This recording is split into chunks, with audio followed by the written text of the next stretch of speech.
শিল্পী কমিটি ভর্তি ছিল। এটা নিয়ম হলে 12 বছর হলে সে হেডমাস্টার হওয়া দেবো।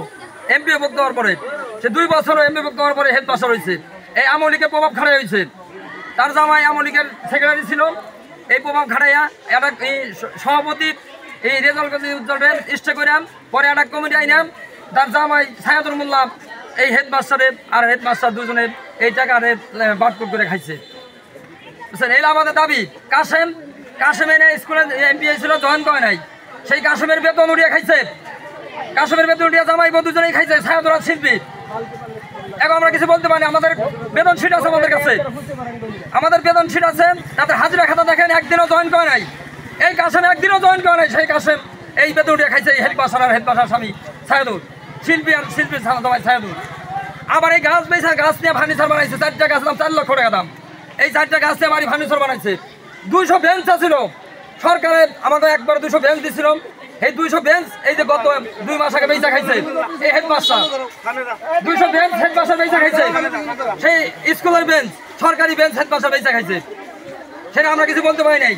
এই শুক্রবারে বেচছে, শুক্রবারে হেডমাস্টার বেঞ্চ বেচছে, পিকআপে উঠিয়ে বেচছে। আমাদের দাবি এই হেডমাস্টার থাকবো না। এই হেডমাস্টারের পদত্যাগ করতে হবে। এই হেডমাস্টারের অতি তাড়াতাড়ি আজকাল এই অর্থ দিতে হবে। এখানে কেন মানববন্ধন করতেছেন?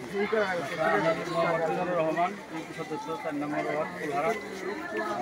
আমাদের গ্রামে এই বিদ্যালয়টি প্রতিষ্ঠিত, কিন্তু বিভিন্নভাবেই এই স্কুলের যে প্রধান শিক্ষক ওনার যে নিয়োগটা হয়েছে, ওনার নিয়োগটাই হলে সমস্যা।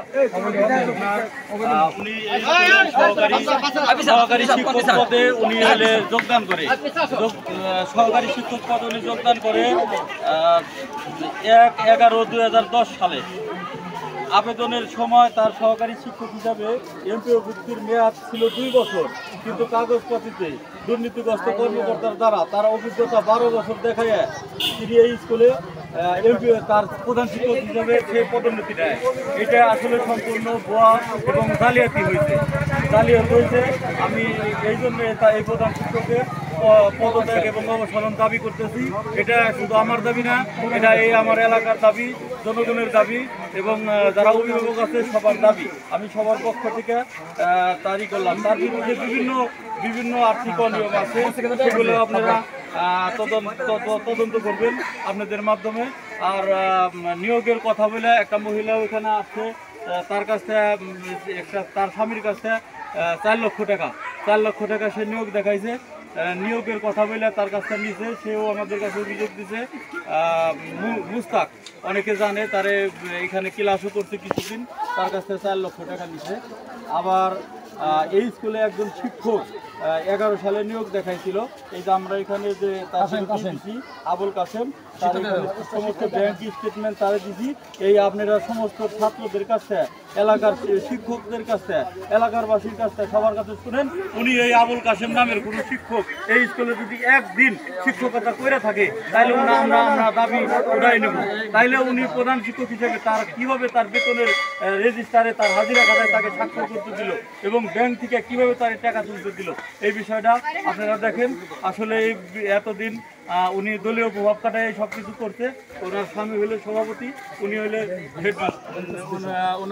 হেডমাস্টার, মানে জামাই বড় একটা কমিটি কইরা উনি এখানে খাইছে। স্কুল থেকে বেঞ্চ বিক্রি করতে, গাছ বিক্রি করতে, এগুলা কোনো জমা নাই। অডিট আছে, অডিটের কাছেও আমি আবেদন করতেছি। এই যে কিছুদিন আগে উনি বেঞ্চ বেচতে, এই বেঞ্চ বেচার টাকা উনি কোন খাতে জমা করতে দেখুন। আর বেঞ্চ করতে, বেঞ্চ বিক্রি করতে, গাছ বিক্রি করতে, সময়টাই খায়। আর কোনো এখানে কোনো হিসাব বিকাশ নেই। 20 বছর ধরে 15 সাল থেকে কোনো হিসাবপাতি দেয় নাই। সব টাকা পয়সা এই একাই লুটপাট করে খাইছে হেডমাস্টার সায়াদুল মোল্লা আর শিল্পী। এই কোনো টাকা হিসাবপাতি দেয় নাই, সব টাকা একাই লুটপাট করে খাইছে। তারপরে যে কাশেমের টাকাটা খাইছে, কাশেমের টাকা উঠিয়ে বেতন জয়েন না করে, সে যোগদান না করার পরে টাকা উনি খাইয়ে খাইছে। আমাদের কাছে সিট আছে, যে সিট আছে সে টাকা উঠিয়ে খাইছে। এই একটা কমিটির সভাপতি সায়াদুল, তার হেডমাস্টারের জামাই শিল্পীর জামাই, এই শিল্পী সই করছেন আর সায়াদুল সই করছে। তার বেতন উঠিয়ে এই হেডমাস্টার ওই লোক দুজনে খাইছে।